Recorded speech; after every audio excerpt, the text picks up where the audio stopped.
On n'est pas du monde, une émission proposée par l'équipe du Verbe, avec Antoine Malenfant et James Langlois. Cette semaine à l'émission, Jérémy Bisson nous fait découvrir l'architecte catalan Antoni Gaudí. Isabelle Gagnon nous parle de la nouvelle série inspirée du Seigneur des Anneaux. Et Simon Lessard nous demande si Dieu existe. Bref, on n'est pas du monde.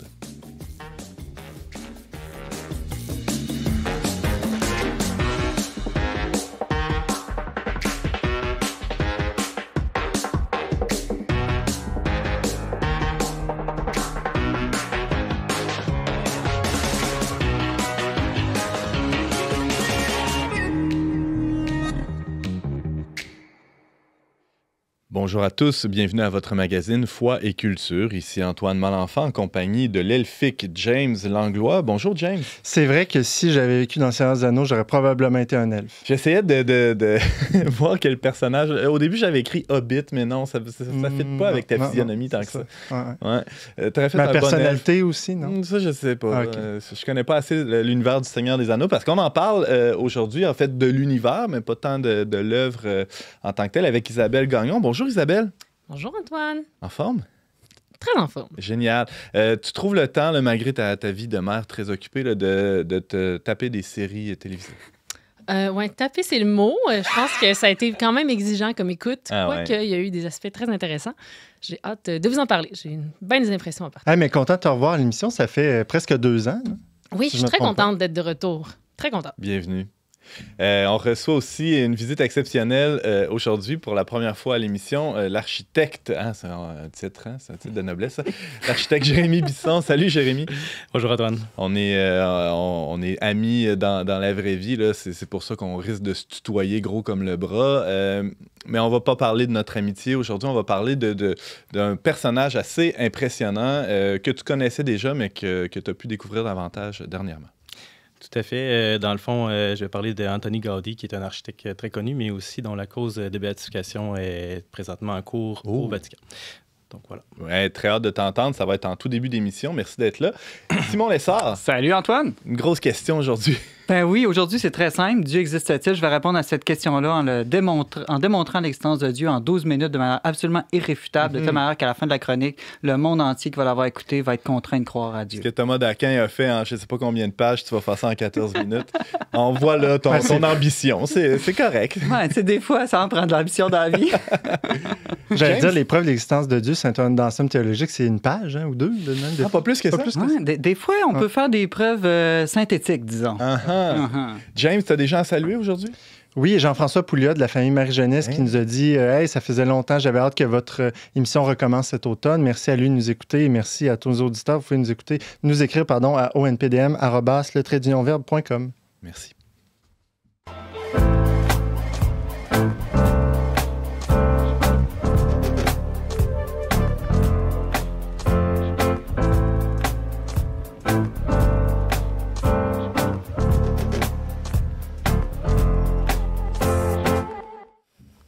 Même si elle n'est toujours pas terminée, l'église de la Sagrada Familia à Barcelone attire chaque année des millions de visiteurs. Si Antoni Gaudí, l'architecte derrière cette merveille, est vanté pour son génie, peu de gens savent qu'il avait aussi une vie spirituelle hors du commun.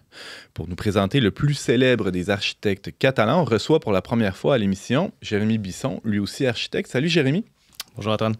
Alors Jérémy, d'abord, il faut nous présenter le personnage, Antoni Gaudí. Bon, pour certains, on a entendu parler de ce gars-là, justement lié à la Sagrada Familia. C'est qui? Il est né où? Quand? Qu'est-ce qu'il a fait de sa vie? Trace-nous un portrait du personnage dans les grands traits.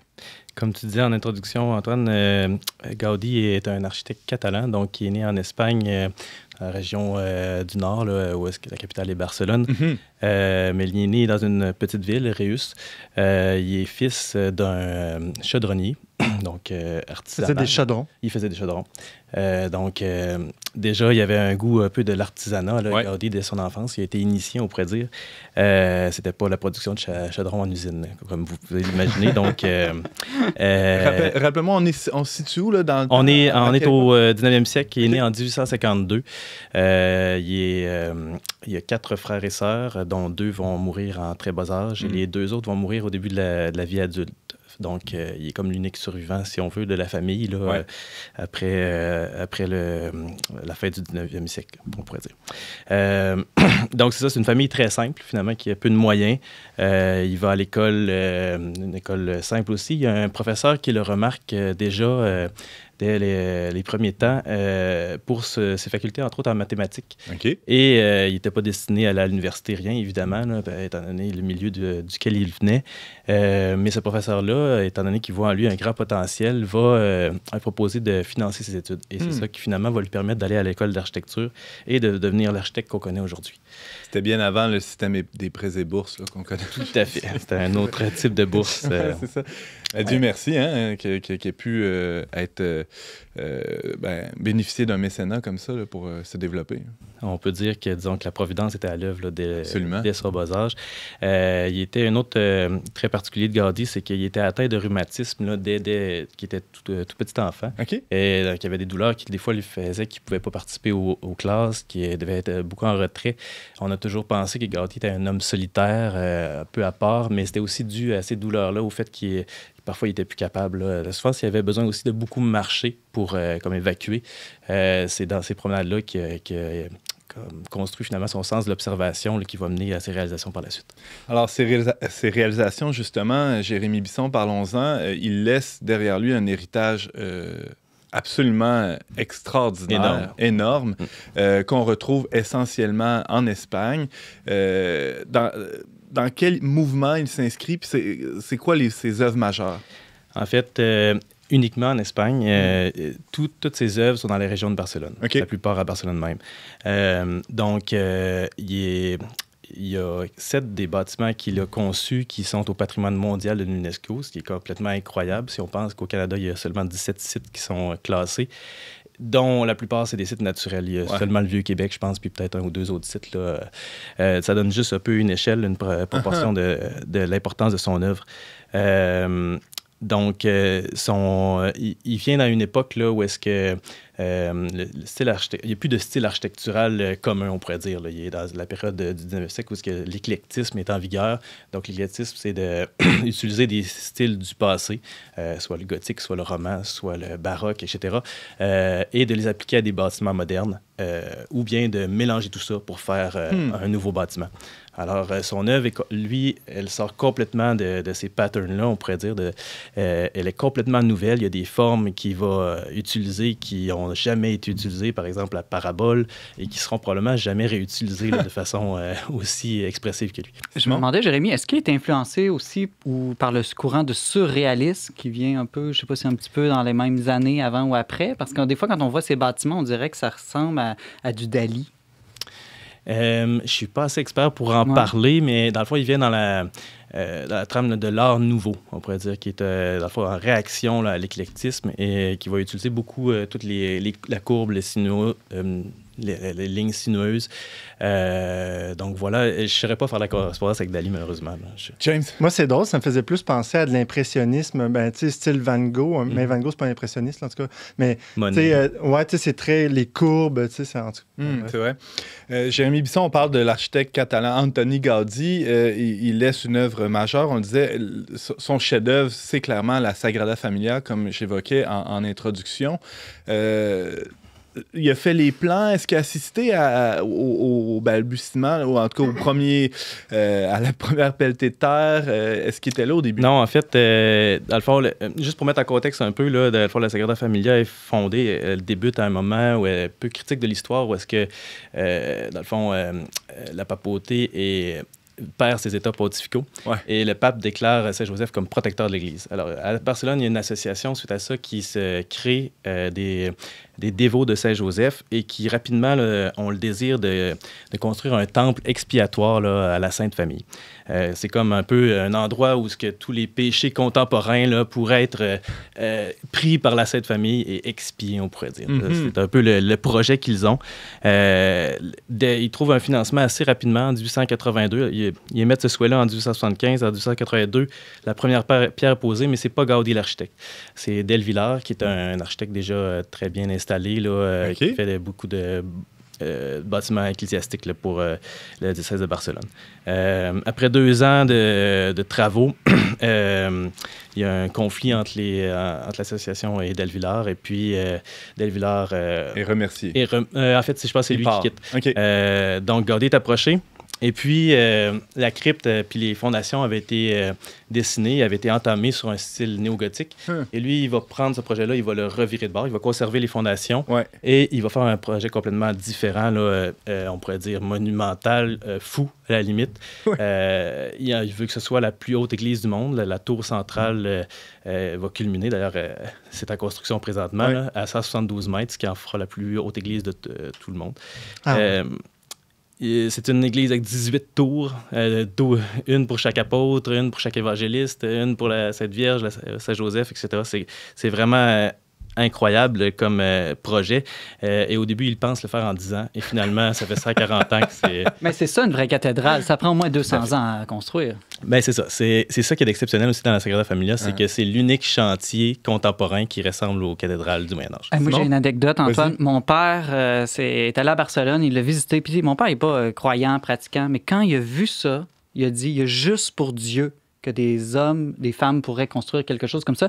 Il y a même des œuvres d'art sur le toit que personne ne peut voir, dans le fond, qu'il y a juste Dieu ou aujourd'hui les drones, peut-être, qui peuvent voir.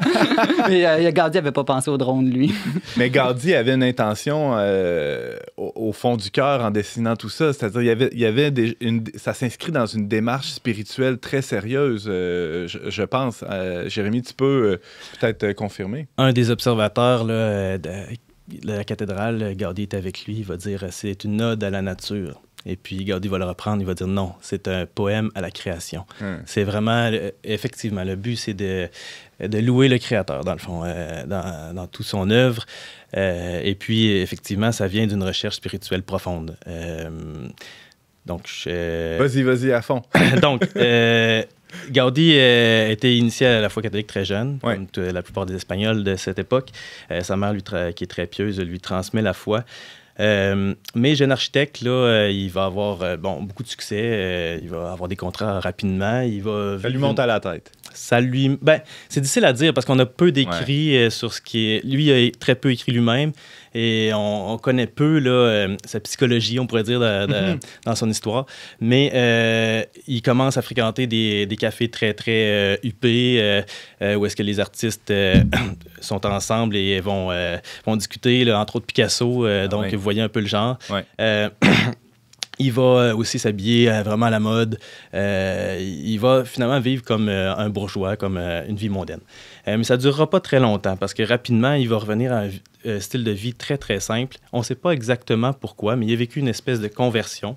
On ne peut pas dire que c'est à cause de tel événement. Là, il n'y a rien qui nous l'indique précisément. Par contre, ce qu'on sait, c'est qu'il y a eu plusieurs pertes dans sa vie.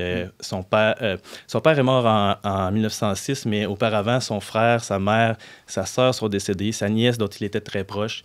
Il a perdu aussi l'évêque d'Astorga, qui était un commanditaire et qui lui avait commandé le palais épiscopal. Tout ça fait le contexte où est-ce qu'il va changer complètement de style de vie. Il va devenir finalement là, vraiment ce qu'on appelle un moine architecte. Là, souvent, il est appelé comme ça, Gaudí. Où est-ce que c'est vraiment impressionnant quand on regarde sa vie de voir comment que le succès ne lui est pas monté à la tête. Il y avait un horaire finalement de moine où est-ce qu'il se levait le matin à 7 heures et il y avait un moment de prière silencieuse, aller à la messe, après aller au chantier jusqu'à 5h30 de l'après-midi. 7 heures, c'est tôt pour les Espagnols. C'est tôt pour les Espagnols. Moi, ça me semblait tard, mais bon, c'est un bon point. Donc, à 5h30 à la fin de la journée, il quittait le chantier parce que finalement, pour les 20 dernières années, approximativement, il était presque uniquement à la Sagrada Familia. Il va même vivre les dernières années là, dans une des tours. En fait, pas dans une des tours, mais sur le chantier même. Et puis, à la fin de la journée, il va aller se confesser tous les jours là, à son directeur spirituel. Il va avoir une mode de nourriture très, très simple, sans viande, très frugale, tellement qu'on a l'impression qu'il est tout le temps en train de jeûner. Il va avoir une humilité excessive. Il ne se fait jamais prendre en photo. C'est pour ça aussi qu'à un certain moment de sa vie, les médias ne parlent plus de lui parce qu'il n'accorde pas d'entrevue. Il ne se fait pas prendre en photo. Il il est habillé tellement aussi comme un mendiant qu'il est plus présentable. Donc, ce qui fait qu'il y a vraiment une humilité là, qui est démontrée là, dans tous les aspects de sa vie. Une anecdote que je trouve qui est intéressante, là, c'est que souvent, là, ses collaborateurs vont lui reprocher que quand il y avait un visiteur qui approchait, qui venait voir le chantier, il lui faisait faire le tour. Puis comme s'il était le gardien des clés. Il ne se présentait pas comme l'architecte, il se présentait comme le gardien des clés, il faisait faire le tour, il expliquait tous les détails aux visiteurs. Puis finalement, il perdait son temps, on pourrait dire, là, à faire l'accompagnateur comme ça. Et puis, lui, il disait que, dans le fond, il était le seul à avoir toutes les clés, donc c'était son rôle de faire visiter les gens. Ce qui n'était pas faux. Ce qui n'était pas faux. Mais donc, il a vécu, on pourrait dire, les vœux monastiques, la pauvreté, chasteté, obéissance, parce qu'il n'a jamais eu de conjointe non plus. Il y a eu une relation là, au début de sa vie adulte, là, mais qui est très peu connue aussi, puis qui n'a pas duré longtemps. Donc, on pourrait dire qu'effectivement, là, il y a eu une vie monastique jusqu'à la fin de sa vie. Jérémy Bisson, on parle d'Antoni Gaudí, cet architecte catalan bien connu pour la Sagrada Familia. Il nous reste une petite question peut-être. Tu as lu une biographie qui le présente sous un jour un peu différent de celui qui est peut-être le plus connu du grand public, comme un homme qui serait possiblement un saint. En tout cas, il y a un procès de béatification qui est en cours. Est-ce que tu crois que cette démarche-là est justifiée dans le cas de Gaudí? Bien, tout à fait. Tu sais, je pense que, comme je l'ai montré tout à l'heure, il vivait une vie héroïque. Quand on a ce succès-là, quand on a la possibilité, finalement, d'être une vedette, de vivre comme ça dans un peu dans la solitude, on pourrait dire, dans l'anonymat presque. Déjà là, quand c'est volontaire, il y a quelque chose là d'exceptionnel qui ne peut pas être compréhensible en dehors de la foi que Gaudí avait, de cet amour-là que Gaudí avait pour Dieu, dans le fond, qui était pour lui supérieur à la reconnaissance. Mais bon, je pourrais vous citer aussi plusieurs dictons là, citations là, célèbres qu'il a émises. Là, on a le temps pour une au moins. Ouais. Pour une au moins, OK. Je vais vous alors, on y va avec une. Dans le fond, on va y aller par la beauté, parce que c'est quand même au cœur de l'architecture. Gaudí va dire que la beauté, c'est la splendeur de la vérité. Sans vérité, il n'y a pas d'art. Il n'y a pas d'art. La splendeur attire tout le monde. C'est pourquoi l'art est universel. Et je pense que c'est quelque chose qui s'accomplit un peu dans son œuvre, parce qu'on sait qu'il y a plusieurs conversions qui se sont faites. Là. Simon, tu parlais de ton père, mais il y a plusieurs conversions connues de gens qui sont venus, là, entre autres de l'Asie, qui sont venus visiter le chantier et qui sont sortis catholiques. Il n'y avait aucune notion de la foi chrétienne, et vraiment sont sortis avec la foi que, dans le fond, le Dieu de Gaudí était le vrai Dieu. Incroyable. Je ne suis pas sûr que mon père s'est converti, mais en tout cas, il a reconnu au moins qu'il y avait quelque chose de divin dans cette œuvre-là. Ouais. Et moi, j'ai des collègues architectes qui aussi sont en pâmoison devant cette œuvre-là, pourtant qui est quand même d'une architecture qui est presque un peu traditionnelle, tu sais, qui est plus au goût du jour, mais il y a quelque chose dans son œuvre qui est transcendant, finalement. Jérémy Bisson, c'était passionnant. On aurait pu rentrer dans les détails techniques. Là, tu m'en parlais l'autre jour. Il y a toute une catéchèse aussi dans cette œuvre-là. Peut-être à ta prochaine visite à On n'est pas du monde. C'était déjà passionnant là, de nous montrer ce personnage-là, du moins cet aspect de sa vie spirituelle qui était peut-être un peu plus méconnu. Je rappelle aux auditeurs qu'on peut lire cette biographie toute récente là, qui est parue en 2022, qui s'appelle Antoni Gaudí, l'architecte de Dieu. C'est paru chez Artege. Jérémy Bisson, architecte, merci infiniment. Ça fait plaisir. Restez avec nous. Après la pause musicale, Isabelle va nous dire s'il faut ou pas écouter la nouvelle série d'Amazon inspirée de l'univers du Seigneur des Anneaux.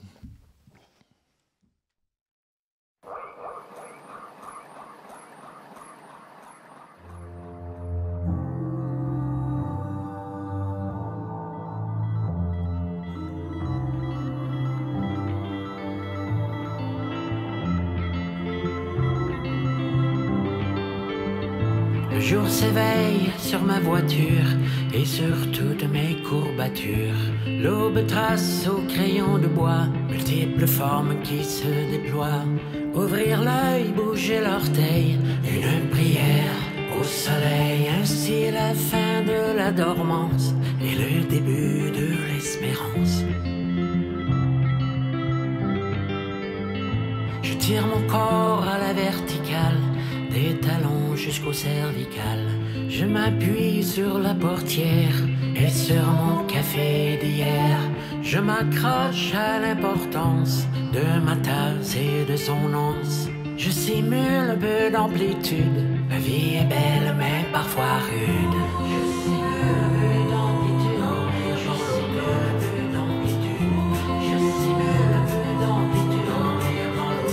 Tu as marqué bien comme il faut les parois de mon cerveau. Combien en fut cet escargot à décoder les signaux. Le silence a ses limites, des conséquences sur la suite. L'amour requiert des aptitudes, les miennes sont en désuétude. L'amour requiert des aptitudes, le temps porte dans sa caisse les années à toute vitesse, laissant pour note de service de mieux aimer sans artifice. Tu n'es plus là quand ton absence se glace le sang. Quand j'y pense, quand forcément la nuit tombe sur ma déroute, profonde la vie est belle mais parfois rude. On vient d'entendre Dormir dans l'auto de Daniel Bélanger.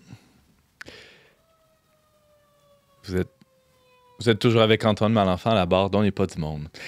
La plateforme de visionnement d'Amazon a lancé cet automne une série inspirée de l'univers du Seigneur des Anneaux, de la fameuse œuvre de Tolkien. On entend d'ailleurs que fan fini de Tolkien, notre chroniqueuse Isabelle Gagnon a visionné pour nous les premiers épisodes de cette série à très grand déploiement. Isabelle, bonjour. Bonjour. Alors, je t'en prie, donne-nous-le dans le mille. Est-ce que c'est bon, oui ou pas? Je pourrais, là. Sincèrement, j'ai l'impression partagée. Puis je comprends maintenant, après l'avoir regardé, pourquoi il y a des critiques qui disent que c'est vraiment bon. C'est super beau. Puis il y en a d'autres, plus des fans un peu de Tolkien. Des puristes. Des puristes qui vont dire que c'est très mauvais. Et que on va s'embarquer là-dedans. D'abord, c'est vrai que c'est beau. Ils ont vraiment mis le paquet. 1 milliard, je pense, ça se fait-tu? C'est le plus gros projet de série télévisée, je crois, au monde, là. De l'univers. Mais dans le sens que, en termes de quantité d'argent, là, vu que c'est un projet sur 5 saisons, déjà déterminé d'avance, au niveau du CGI, au niveau de tous les costumes, ils ont vraiment mis beaucoup, beaucoup d'argent là-dessus. Puis ça paraît, c'est très beau. Puis au niveau du détail, il y a plein de choses qui renvoient à l'univers de Tolkien en réalité, pour vrai. Là. C'est pas juste pas laissé au hasard. Là. Non. Puis c'est pas une arnaque. Là. C'est vraiment... Il y a beaucoup de recherches qui a été faites en termes de détails, en termes du contenu auquel il y avait accès, parce que je pense qu'il y a beaucoup de gens qui ne savent pas qu'il y avait juste accès aux appendices du Seigneur des Anneaux. C'est quoi ça, les appendices? C'est comme des extras à la fin du Seigneur des Anneaux, après l'histoire. Puis il y a différentes informations là-dedans, mais dont la lignée de Numénor, donc tous ceux qui mènent à Aragorn, des informations sur le second âge. Mais c'est très, très sommaire. Eux, ils ont pris ça, dont le prince d'Urin qu'on voit, qui est un prince dwarf, donc nain, je crois, c'est la traduction. Il est dans cette partie-là, mais il est nommé. Donc, ils ont beaucoup, beaucoup extrapolé. Ils ont créé leurs propres histoires à partir de ces maigres informations-là. Alors, Isabelle, ça s'appelle Les Anneaux de pouvoir. Je le disais d'entrée de jeu, c'est comme inspiré de l'univers du Seigneur des Anneaux, mais c'est pas du tout une adaptation visuelle d'un texte de Tolkien. Non, pas du tout. Comme tu dis, c'est une extrapolation qui se trouve avant ou après l'œuvre qu'on connaît de Tolkien, là, dans la ligne du temps du Seigneur des Anneaux? C'est bien avant. Ça se passe, en fait, à différents endroits en plus. C'est principalement dans la Terre du Milieu, mais il y a aussi une partie qui est dans le royaume de Numénor, qui est comme un peu à l'écart, là, donc ça, c'est quelque chose qu'on n'a jamais vu. Ça se passe à une couple de milliers d'années avant. OK. Juste ça. À peu près. Mais avec des personnages, dont des elfes qu'on connaît déjà, des films qu'on a vus, donc Galadriel. Ça vit vieux, ce monde-là. Hein? Ça vit vieux. C'est ça. Ça vit vieux. Pas avec les mêmes acteurs que les films? Non, ils sont très vieux maintenant, je pense. Mais en fait, moi, c'est un de mes bémols aussi, là, au niveau des acteurs, des personnages et tout ça. Là, je pense que je trouve que les acteurs n'ont pas toujours été super bien choisis. Puis la Galadriel, moi, personnellement, j'étais un petit peu déçue. J'avais des grosses attentes. Mais... James? Mais je comprends pas trop. Tantôt, tu disais ils ont juste eu accès aux appendices. Pourquoi ils n'ont pas eu accès à l'œuvre de Tolkien qui est publiée? Ou tu veux dire qu'il n'y avait pas le droit de la mettre en film? Ben, c'est pas qu'ils n'ont pas accès, ils peuvent le lire pour eux-mêmes, mais par exemple, le Silmarillion, qui est un des livres qui parle plus de cette époque-là, il n'y avait pas les droits d'auteur. Donc, c'est ça. La succession de Tolkien, c'est-à-dire ses enfants, ses petits-enfants, je pense, principalement, ils n'ont pas donné accès à ce contenu-là. Je ne sais pas pourquoi, parce que s'ils avaient voulu que ce soit du contenu peut-être un peu plus authentiquement tiré de l'univers de Tolkien, peut-être qu'il y aurait dû, mais ils ont choisi de ne pas le faire, puis ça fait en sorte qu'ils ont dû inventer leurs propres histoires, inventer leur propre dialogue, qui est probablement l'aspect le plus important qui montre que c'est pas Tolkien, parce que Tolkien était un génie littéraire, vraiment, vraiment doué. La formulation de ses phrases, le gravitas qu'il y a dans les paroles de ses personnages, ça vraiment, là, ça donne des frissons. J'ai des frissons juste à le mentionner. Imaginez-vous donc. Genre vraiment, là. Est-ce que dans la trilogie qui a été mise en film avant, là, c'est plus fidèle au dialogue? Ou? Oui, beaucoup. Là, les 2 trilogies que Peter Jackson a réalisées, là, c'est verbatim pour vraiment beaucoup, beaucoup de choses. Parce que quand c'est pas verbatim, ils ont vraiment essayé de respecter le style. Ils ont vraiment réussi beaucoup mieux que les Anneaux de pouvoir. Dans les Anneaux de pouvoir, ce qui arrive, c'est qu'il y a comme un peu des simili-sagesse ou des choses dites avec sérieux, mais qui manque de crédibilité. Un exemple. À un moment donné, mais c'est dans le trailer, avec je dévoile rien. Ça, ouais. Galadriel, elle regarde Elrond vraiment intensément, puis elle lui dit tu n'as pas vu ce que moi j'ai vu. C'est OK. Ouais, super, ouais. Fait que c'est vraiment, il manque... ils veulent l'intensité. Ils reconnaissent qu'il y a quelque chose d'extraordinaire chez Tolkien, puis ils ont essayé de le reproduire en ajoutant de la musique, en ajoutant des images, des regards intenses, mais le truc, c'est que le texte manque. Ça apparaît aussi au niveau des types d'aventures, des péripéties. Tolkien, c'est un artiste de la narration, des péripéties, un rythme qui se succède, qui est très captivant. Alors que ça, c'est pas très captivant. Oui, mais on sait que aussi la série, tu disais, elle va se déployer pendant des années. Oui. Donc, on peut pas avoir une action importante à chaque scène. Là. C'est certain, c'est certain. C'est ça que je leur accorde. Là. Je me dis, c'est le format série qui les limite, c'est certain. Ça fait des longueurs. De fait, je me suis rendue à l'épisode 4. Je pense que là, l'épisode 5 est sorti ou il sort cette semaine. Mais ça s'améliore. Je dirais que ça s'améliore au niveau du rythme. Puis, ce que je dirais, là, vous vouliez savoir mon verdict un peu plus, là, ben, regardez-le si ça vous tente de regarder une bonne émission. Mais pensez pas trop à Tolkien. Pensez pas trop au Seigneur des Anneaux. Pensez pas trop au Hobbit. Dites-vous que vous regardez une série qui est dans un univers un peu moyenâgeux, qui est un peu le fun, puis laissez aller. Puis là, vous l'apprécierez pour de vrai. Moi, c'est sûr que j'avais besoin d'avoir un regard critique, mais que j'essayais de voir c'était quoi les aspects qui manquaient puis les aspects qui étaient intéressants. Mais je pense qu'en soi, il y a certaines aventures qui sont intéressantes. Il y a des personnages qui sont intéressants. Ouais. Le personnage de Nori, qui est comme dans un peuple nomade qui s'appelle les Harfoot. Puis c'est un peuple comme les Hobbits, là, un petit peuple qui se promène. Très charmant, très rebelle, très intéressant comme personnage. Un elfe qui s'appelle Arondir.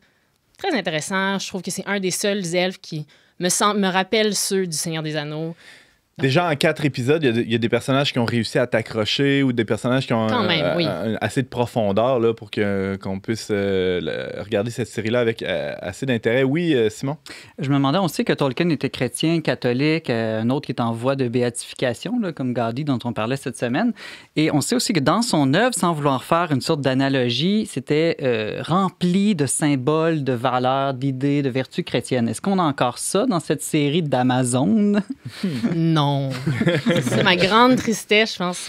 C'est le fait qu'il manque vraiment l'aspect catholique. Je pense que peut-être que les créateurs et les gens qui ont apprécié la série ne sont pas catholiques et n'ont pas nécessairement reconnu que c'était un aspect essentiel de l'univers de Tolkien, des récits de Tolkien, de la manière, des perspectives vraiment ancrées dans la sagesse, dans la vérité qui sont présentes chez Tolkien. Ils sentent, parce qu'on sent tous un peu les effets de la vérité, les effets de la sagesse, mais... en réalité, ça manque. Là. Je veux dire, les comprendre assez pour les reproduire, on n'est pas là du tout. Là. Exactement. Puis je peux vous donner des exemples un peu, c'est pour vous rappeler qu'est-ce qu'il y a dans le Seigneur des Anneaux qui manque ici. L'espèce de notion de sacrifice de soi, là, d'aller jusqu'au bout pour peut-être qu'il y ait un peu de chance de réussite vers le bien. C'est ça, là, c'était l'espèce de don total. Là. Alors qu'on ne sait pas si ça va marcher. On fonctionne sur une espérance là, impossible. C'est ça, c'est ancré dans la foi catholique parce que c'est cette espérance-là que le Seigneur nous demande, puis qui donne des fruits, finalement. Puis c'est ça qu'on voit dans le Seigneur des Anneaux. Hein. Si vous ne l'avez pas vu, ça se fait que je vous dévoile, le punch, ça finit bien. Mais ça va pas bien à plusieurs moments. Mais ça va pas bien pendant vraiment longtemps. Ouais. Puis ça demande beaucoup de sacrifices, beaucoup de souffrance. Ouais. Puis il y a moins... Il y a pas... à ce stade-ci, il n'y a pas cet aspect-là. Aussi, il n'y a pas de Gandalf. Puis moi, ça, c'est...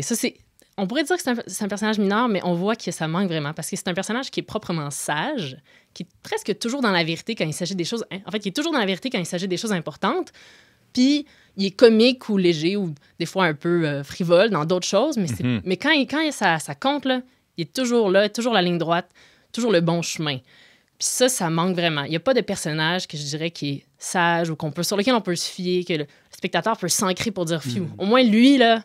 Ouf, lui, il est bien enligné, puis je vais toujours l'aimer, il va pas me trahir. C'est un peu ça le Seigneur aussi. Là. Ouais. Tu parles de Gandalf, mais est-ce qu'il y a d'autres personnages qu'on connaît bien là, qui sont là? Gandalf, il n'est pas dans la série. Non, c'est ça, mais est-ce qu'il y en a d'autres qui sont là? Il y a Galadriel, Elrond, dans le fond, les elfes qui vivent le plus longtemps. Je pense pas qu'il y en ait d'autres vite comme ça. Oui, c'est sûr que si ça s'est déroulé 1000 ans avant, ça serait un peu bizarre. C'est plusieurs milliers d'années. Parce que les nains, ils vivent quand même longtemps. Mais pas tant que ça. Puis Pas autant que les elfes. Non, pas autant que les elfes. Puis les hommes de Numénor aussi. Mais on parle de centaines d'années, pas de milliers d'années. Puis, pour revenir sur les elfes, parce que je pense que c'est quand même un point important qui est irritant, ils sont pas très vertueux, contrairement à dans Le Seigneur des Anneaux puis le Hobbit. Mais ça cloche pas nécessairement avec l'œuvre de Tolkien. Parce qu'on le sait que dans les siècles, leurs premiers siècles à eux, sont jeunes, donc sont immatures, donc ils sont moins vertueux. Puis quand on les voit, nous, dans Le Seigneur des Anneaux, ils ont genre 3000 ans. Donc, ils sont vraiment plus vertueux, puis c'est normal, ils ont vraiment plus d'expérience, puis ils ont plus de sagesse. Fait que c'est pour ça que je ciblais Gandalf pour la sagesse, parce que je sais qu'on peut pas s'attendre de Galadriel ou de Elrond la même sagesse que dans Le Seigneur des Anneaux, même si... Honnêtement, je m'en ennuie. Donc, moi, ça me manque quand même. Là. Je trouvais que c'est des beaux personnages en fin de vie. il y a, en tout cas, autour de la table, je sais qu'il y a des fans de l'œuvre de Tolkien, entre autres Jérémy. Est-ce que tu as vu cette série-là sur Amazon? Non, je ne l'ai pas vue, mais est-ce que tu parles par rapport à le manque de sagesse des elfes? L'absence de Gandalf, en fait, c'est assez cohérent avec le Silmarillion, là, où est-ce qu'il y a vraiment cette rébellion des elfes-là contre la sagesse qui leur vient des Zénures, si je me souviens bien. Les traductions françaises, je les connais pas toutes, des fois, je me mets à l'interne. Donc, oui, ça me semble assez cohérent, sauf que je comprends que, dans le fond, avec le manque, comme tu dis, de spirituel, on pourrait dire, là, dans le scénario, on perd toute l'essence du Seigneur des Anneaux. Oui, c'est ça. Puis un dernier aspect qui s'applique plus aux humains, en fait, c'est la reconnaissance des imperfections puis le pardon des imperfections. Je trouve que, vu qu'il n'y a pas la notion de péché, c'est pas connu non plus pour les créateurs, alors que Tolkien avait vraiment ça dans l'esprit, c'est dur de savoir qui a tort, qui a raison, qui est dans le bien, qui est dans le mal. On dirait que c'est comme si on distingue pas nécessairement les aspects moraux très clairement. Il manque un peu de... Alors que dans Le Seigneur des Anneaux, on a Boromir qui est tellement un personnage fascinant parce qu'il y a le conflit intérieur, l'espèce de... le péché qui l'attire vers l'anneau, mais en même temps, son cœur qui cherche le bien, mais qui réussit pas tout à fait. Même les hobbits sont traversés par ces tensions-là intérieures. Oui. On le voit bien, c'est bien décrit, c'est bien démontré. Alors que, en tout cas, je pressens que dans la nouvelle série, Les Anneaux de pouvoir, on a ces tensions-là, mais qui se trouvent entre des groupes de personnes ou entre des personnes et non à l'intérieur de chaque personnage. Exactement.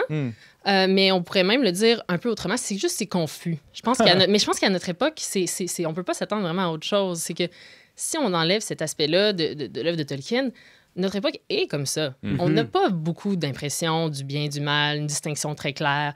On a de la misère à dire ça, c'est vraiment bien, c'est sûr à 100%, ça, c'est vraiment mal, c'est sûr à 100%. Alors que Tolkien n'avait pas peur de faire ça.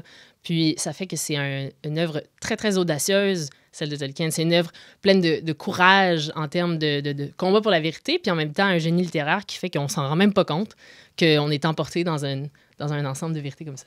J'ai plein de questions, mais je me demandais, est-ce que toute la dimension qui est très belle dans Tolkien d'amitié, de communauté, qui est peut-être plus associée au monde des hobbits, là, mais est-ce que c'est quand même présent dans cette série-là? Oui, ça, je dois dire, c'est une excellente question parce que, justement, on voit une super belle amitié entre Elrond puis Durin, avec ce qui est un nain, le prince des nains, d'un peuple nain, parce qu'il y en a plusieurs.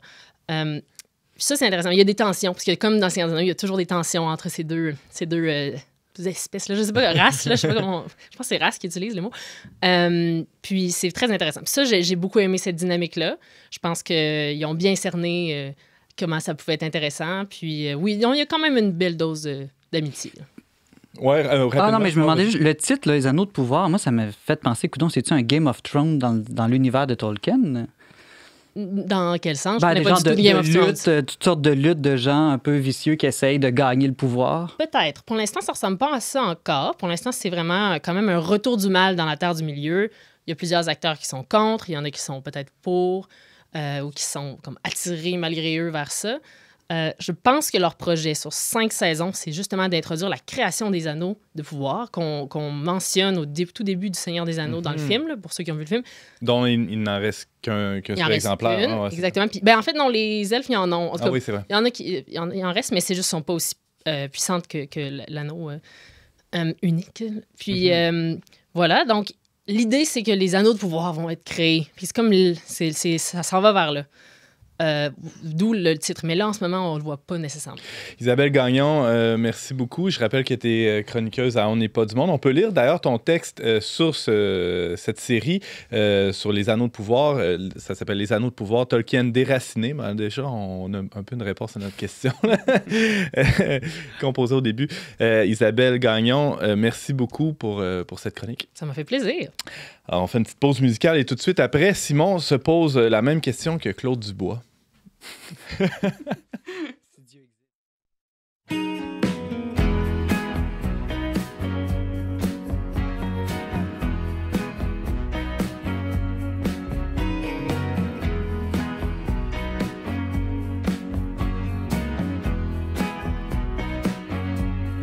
Quand je reposerai ses pieds sous mes pas, quand je n'existerai plus que dans les récits d'autrefois, quand mes paupières fermeront, mes pupilles à clé, aurais-je plutôt découvrir, façonner chaque désir.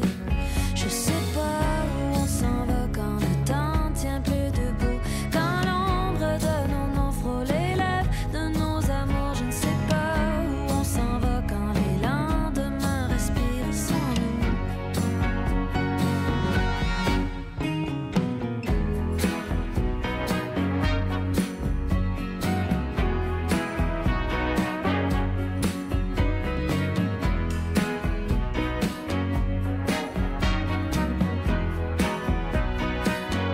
Lorsque j'habiterai le vent qui perce les nuits d'été, quand mon corps sera poussière, une maison désertée, quand mes habits de forêt vêtiront mon passé, aurais-je plutôt ressentir, abriter chaque souvenir.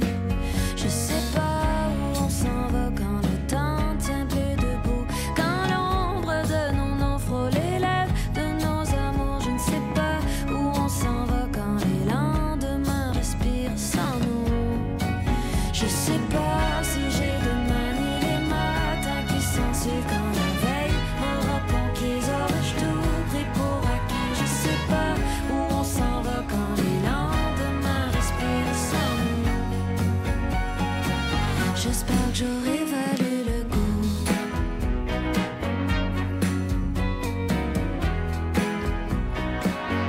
Quand ça sera la fin de tout.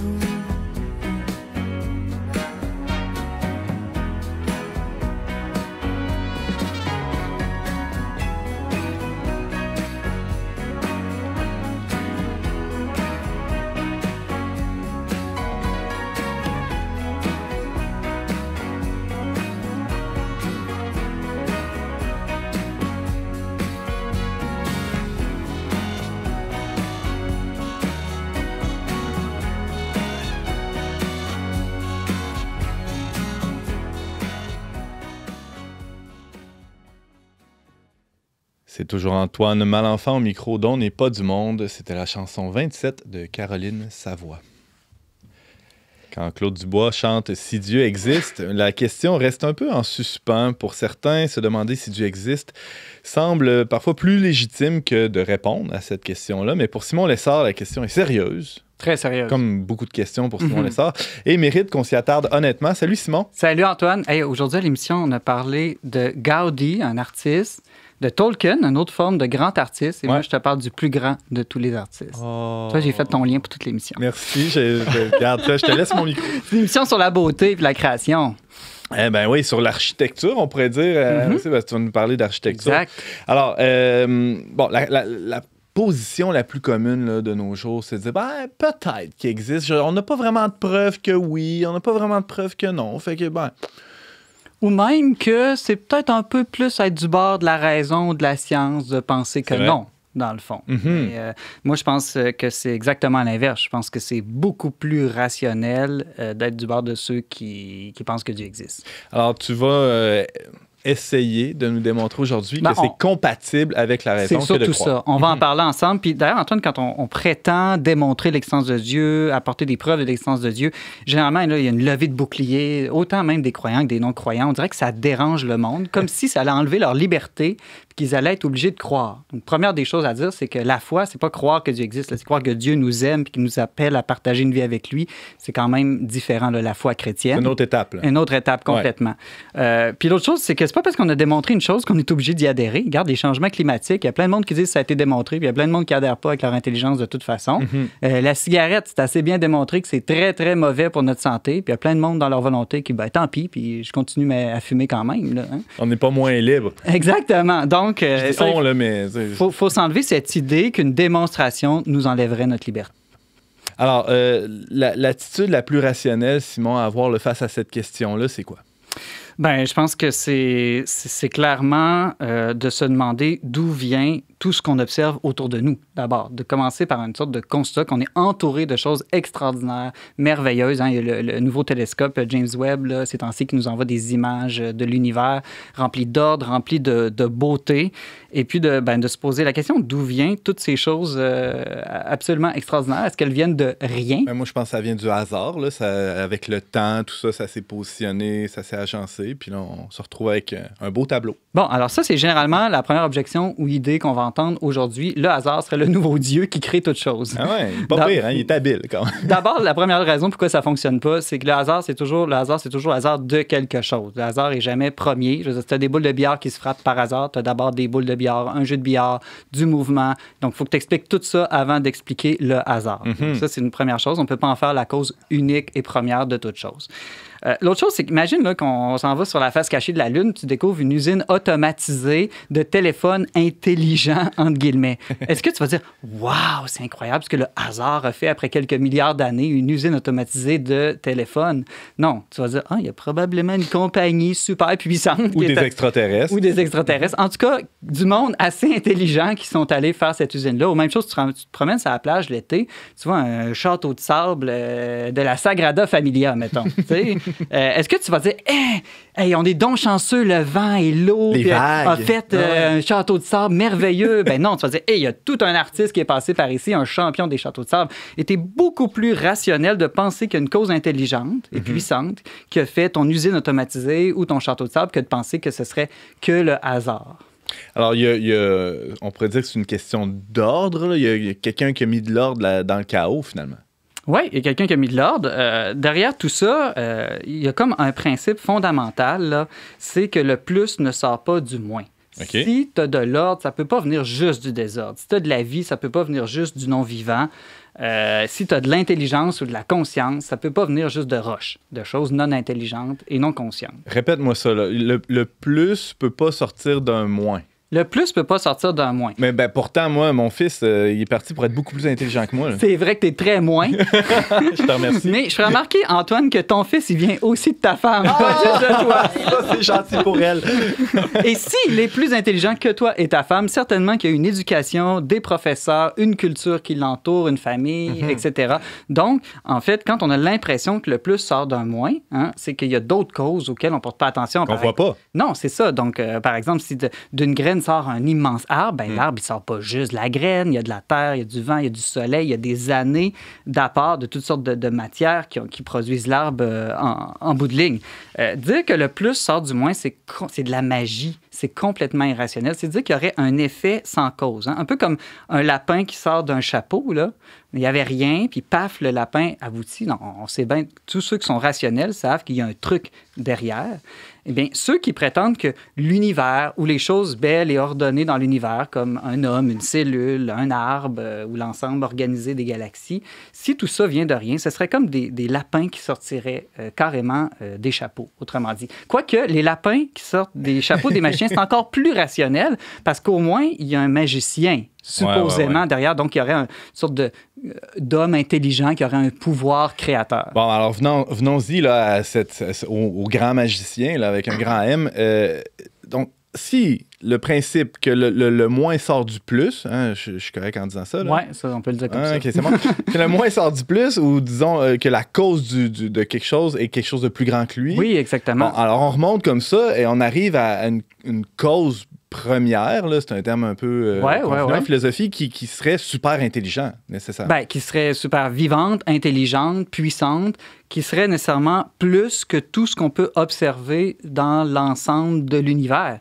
Donc, sinon, c'est ça, on se ramasse à expliquer qu'il y aurait comme un effet sans cause, une autre manière de le dire. Il y aurait quelque chose qui aurait comme popé par magie dans l'univers et qui vient de rien. Et ça, Antoine, c'est grave. C'est la destruction de toute pensée scientifique. Donc, c'est anti-scientifique. C'est comme un médecin qui dirait « Oh, tu as le cancer, ben, ça a popé comme ça dans ton corps, il n'y a pas de cause. » Ou « Il y a eu changement climatique, ouais, ça n'a pas de cause. » Non, toute la science est basée sur le fait d'identifier les causes à partir des effets qu'on constate. James? Au contraire, est-ce qu'on ne pourrait pas penser, Simon, qu'il y aurait toujours eu quelque chose, tu sais, puis que c'est juste, que, mettons, de la matière qui se transforme, comme Démocrite dit un peu, tu sais, rien ne se perd, rien ne se crée, tout se transforme, puis que c'est juste ça qui occasionne, qui cause les choses? Oui, bien, on peut penser ça, mais même ces choses qui auraient toujours existé, il faut expliquer pourquoi elles existent. Manifestement, elles ne se sont pas elles-mêmes, elles ne se donnent pas à elles-mêmes l'existence. Là, on rentre dans des raisonnements plus complexes, mais pourquoi? Elles peuvent disparaître, c'est-à-dire qu'il n'y a aucun être connu dans l'univers, que ce soit une planète ou une plante, qui est éternelle. On sait qu'elle peut être détruite. Même donc, le soleil, oui. C'est ça. Donc, il faut expliquer son organisation, pourquoi elle arrive tout d'un coup. Et donc, ça ne suffit pas, ça prend quand même une cause qui la crée, si je peux dire. Ouais. Alors là, Simon, tu es en train de nous démontrer l'existence de Dieu par ce principe-là d'emboîtement là, des causes dans les conséquences là, pour qu'on remonte jusqu'à... Fait que l'affaire est classée, finalement. Tu viens de régler l'affaire juste par déduction, on pourrait dire. Il n'y a rien à dire là-dessus. Il existe plusieurs voies ou preuves, on peut prendre le mot qu'on veut, pour conduire à Dieu, mais tous fonctionnent de la même manière. Tous partent d'un effet qu'on peut constater autour de nous et puis essaient de trouver la cause ultime à cette chose. Et donc, c'est toujours basé là-dessus. On peut partir de l'ordre, on peut partir du mouvement, on peut partir de l'existence, mais à la fin, c'est toujours ce même mouvement. Je peux te donner... puis là, les gens vont dire « Ouais, mais on ne le voit pas. » Mais il y a plein de choses comme ça que la science déduit sans voir. Par exemple, derrière moi, il y a des lettres, là, pour ceux qui nous écoutent à la télé. Le verbe est collé au mur, mais tu le vois pas. Qu'est-ce qui tient le verbe au mur? C'est pas parce que tu le vois pas que ça n'existe pas. Il y a de la colle ou un crochet ou quelque chose. Tu déduis qu'il y a certainement quelque chose. Bon, ça peut être mystérieux, c'est quoi? Mais tu sais que ça a au moins la capacité de faire ça. Donc, il y a quelque chose de similaire avec Dieu. On voit toutes les créatures, toutes les choses. On déduit que ça prend nécessairement un créateur puissant, intelligent. Ça ne veut pas dire qu'on sait tout de lui, là. Et ça reste mystérieux, mais on est certain au moins qu'il existe et qu'il est capable de faire ça. James? Oui, Simon, il y a des gens qui pourraient objecter, tu sais, Dieu, là, c'est qui l'a créé, lui? Parce que, tu sais, si on remonte comme ça, mettons, il y a quelqu'un qui a créé une horloge, on dit que c'est l'horloger. Qui a créé l'horloger? Oui, bien, c'est une objection qu'on entend souvent, même souvent quand on parle de ça à des enfants, en fait, là, parce que pour eux, c'est vraiment difficile de s'imaginer un créateur. Hein. C'est une façon polie de te dire ta question est un peu niaiseuse. Non, je pense que toutes les objections méritent la peine d'avoir une bonne réponse. Rapidement, ce que je peux dire, bien, évidemment, on n'a pas résolu le problème. C'est comme dire, le monde repose sur quoi? Bien, il repose sur une grosse tortue, puis la grosse tortue, elle repose sur quoi? Sur un gros éléphant, mais à la fin, l'éléphant, lui, repose sur quoi? Bref, la cause première qu'on cherche, elle dit, elle est première. Donc, c'est de trouver ce qui serait le créateur absolu de toute chose. Donc, dans ce cas-ci, un être qui n'a pas été créé, qui est éternel. C'est un peu ça la définition de Dieu. Puis l'autre chose aussi, c'est que quand on parle là, de la création ou de trouver Dieu comme l'origine ou la cause de toute chose, on ne parle pas de ça comme dans le temps. Donc, on cherche une causalité dans le présent. On ne remonte pas dans le passé. Donc, c'est un peu comme si tu regardes des wagons d'un train. Ouais. Un wagon, qu'est-ce qui le bouge? Ah, c'est l'autre wagon à côté. OK, oui, mais il faut remonter à la locomotive. Un peu la même chose si je tiens le verre d'eau ici dans mes mains, par exemple. C'est le mien. Oui, c'est ça. Ce verre d'eau-là, qu'est-ce qui fait qu'il tient dans les airs en ce moment? C'est ma main qui, dans le présent, le tient. Puis pourquoi ma main le tient? Ma volonté, le désir le veut en ce moment. Donc, c'est ce genre de causalité-là dans le présent qu'on cherche et non dans le passé. On a un peu de la misère à imaginer aussi un être éternel qui n'est pas dans le temps. Ça dépasse effectivement notre imagination. Donc là, il faut faire appel à notre intelligence. Ouais, c'est là que ça devient un peu plus forçant. Simon Lessard, il y a sûrement d'autres objections. Là. D'ailleurs, tantôt, tu as un peu parlé du hasard. Hein? Puis, on comprend là, que c'est assez peu probable, mais peu probable, ça ne veut pas dire que c'est impossible. Donc, le hasard aurait pu faire des choses avec un bon coup de dé. Là. C'est une bonne objection, Antoine. Le peu probable ne veut pas dire impossible. Peut-être qu'on est très chanceux de se monter, mais non. Non, d'abord, pour la raison que je t'ai expliquée tout à l'heure, le hasard ne peut jamais être premier.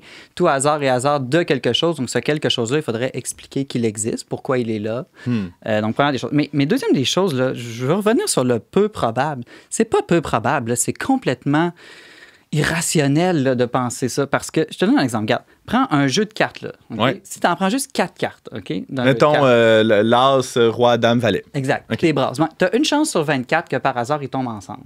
Dans le bon ordre. Dans le bon ordre, exactement. Okay. Bon, ça, oui, de fait, ça peut arriver. C'est un ordre très simple, très peu complexe. OK? Mais juste te montrer là, comment ça dépasse l'entendement. Si tu prends les 54 cartes, OK, puis tu brasses une fois à la seconde, combien de temps ça prendrait pour que tu sois certain là, qu'on arrive un jour à les avoir en ordre? Une bonne semaine de travail, non?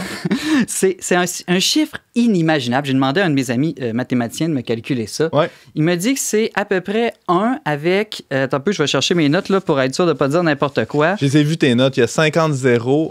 50 zéros fois 14 milliards d'années. 14 milliards, c'est à peu près l'âge de l'univers, là, en tout cas depuis le Big Bang. Ce que les experts pensent être l'âge approximatif de l'univers. Donc, ça prendrait ça, là, fois un nombre qu'on peut même pas imaginer tellement c'est grand, juste pour 54 cartes. Mais là, je ne parle pas d'une cellule, de l'ADN. L'ADN, là, c'est comme un jeu de cartes fait de milliards de cartes. Donc, alors qu'un de tes enfants, qui a 7 ans, au moins l'âge de raison, pourrait en 2-3 minutes mettre ce jeu de cartes-là en ordre. Pourquoi? Ouais. Parce qu'il est intelligent, ton enfant. L'intelligence peut faire en quelques minutes ce qu'en des milliards d'années, le hasard peut même pas faire, ou de manière... en tout cas, c'est clairement plus fou de penser que ça viendrait du hasard. D'ailleurs, il y a des astrophysiciens qui parlent du concept de fine-tuning, qui aurait plusieurs paramètres nécessaires pour donner naissance à une galaxie comme la nôtre, même à l'univers. Donc, tu sais, à notre planète aussi, là, tant de lumière, tant d'eau, tant d'oxygène, etc. Puis de réunir tous ces paramètres-là en même temps, c'était pratiquement impossible que ça soit du pur hasard. C'est pas des paramètres si bruts que ça, c'est dans l'ordre du détail des fois. L'agencement de tous ces détails-là a pu permettre l'émergence de l'univers. Un exemple que je donne souvent à des ados quand je parle de ça, c'est comme si tu prends la palette de peinture d'un peintre, tu la pitches sur le mur, puis par hasard, ça produit un chef-d'œuvre de Rembrandt. Tu dis, mon Dieu, je suis donc chanceux. Non, c'est plus rationnel de penser qu'il y a un truc derrière. Là. Ben, c'est intéressant que tu fasses le parallèle avec l'art parce que, bon, c'est sûr qu'on peut analyser une œuvre d'art, là, c'est toujours intéressant, mais la plupart des gens, face à l'art, vont être plus dans une posture de contemplation ou d'admiration ou d'humilité. Hein, quand on est devant un Picasso, c'est « Oh, OK, j'aurais pas réussi. » Et pourtant, avec l'univers ou la création de quelque chose de quand même plus complexe qu'une œuvre d'art, là, on n'a pas toujours cette attitude-là d'humilité ou de contemplation. Peut-être qu'il y a quelque chose qui... sans être au-delà de la raison, mais complémentaire à la raison dans notre attitude face à ces réalités-là qui nous dépassent. D'humilité, d'émerveillement, d'étonnement aussi. Oui, je pense que c'est la bonne attitude à avoir. Peut-être que de prétendre que nous, on peut tout comprendre. Et là, quelqu'un pourrait m'objecter, ouais, mais là, toi, quand tu prétends que Dieu existe, est-ce que t'es pas, au contraire, tu manques d'humilité? Non, je pense que c'est simplement ici, je cherche d'être rationnel. Ça prend une cause proportionnée à ce qu'on observe. Donc, quelque chose de très puissant, de très intelligent, quelque chose d'éternel, là, qui n'est pas lui-même, comme James disait, créé par une autre personne. Mais je prétends pas tout savoir de cette cause-là. Je prétends pas vraiment enfermer Dieu dans dans 2-3 idées que j'aurais dans ma tête. Là. D'ailleurs, je pense que c'est Louis Pasteur ou Isaac Newton, en tout cas, il y a des débats, mais qui dit peu de science éloigne de Dieu, mais beaucoup y ramène. Dans le sens que ça nous développe cette attitude d'humilité. Et oui, James, c'est très important ça, parce que souvent on pense que science, foi ou science et Dieu s'opposent, alors que quand on regarde dans l'histoire des sciences, à peu près tous les plus grands penseurs et scientifiques, là, je parle pas des tout petits, mais des très grands, ont pensaient que Dieu existait. Et je dis pas croyaient, parce qu'ils le pensaient. C'est pas la même chose. C'est pas un acte de foi ici. Eux, là, ils pensaient vraiment arriver à démontrer l'existence de Dieu. On peut penser, à Copernic, même Galilée. Là, Galilée qu'on pense, qui était donc persécuté par l'Église. Là, Galilée, pour lui, il y a eu une bonne chicane avec l'Église, mais il n'a pas nié l'existence de Dieu. Non, pas du tout. Là, il n'en était pas là du tout. Pour lui, c'était clair que Dieu existait. Kepler, même chose. Newton, Pasteur, Edison. Même là, les fondateurs de ce qu'on appelle les découvreurs de la mécanique quantique, le Max Planck, je pense à Schrödinger, Heisenberg, pour ceux qui connaissent un peu plus la science. Pour eux, là, c'était évident qu'il y avait un être suprême. En tout cas, évident, pas au sens où on le voit avec nos yeux. Là. Puis Einstein, on aime ça, c'était Einstein, mais là, j'ai vérifié, ça, c'est une vraie citation, parce qu'il y a beaucoup de fausses citations qui circulent sur Einstein. Einstein a dit, regarde, tout homme de science doit éprouver une sorte de sentiment religieux, parce qu'il ne peut s'imaginer qu'il est le premier à concevoir les faits incroyablement délicats qu'il observe. Puis il ajoute, dans l'univers inimaginable là, qu'on observe devant nous, se révèle une intelligence infiniment supérieure. Simon Lessard, c'était passionnant. On peut lire ton texte, d'ailleurs, sur ce sujet-là. Dieu existe-t-il? C'est sur leverbe.com. Merci beaucoup. Ça fait plaisir. Bye.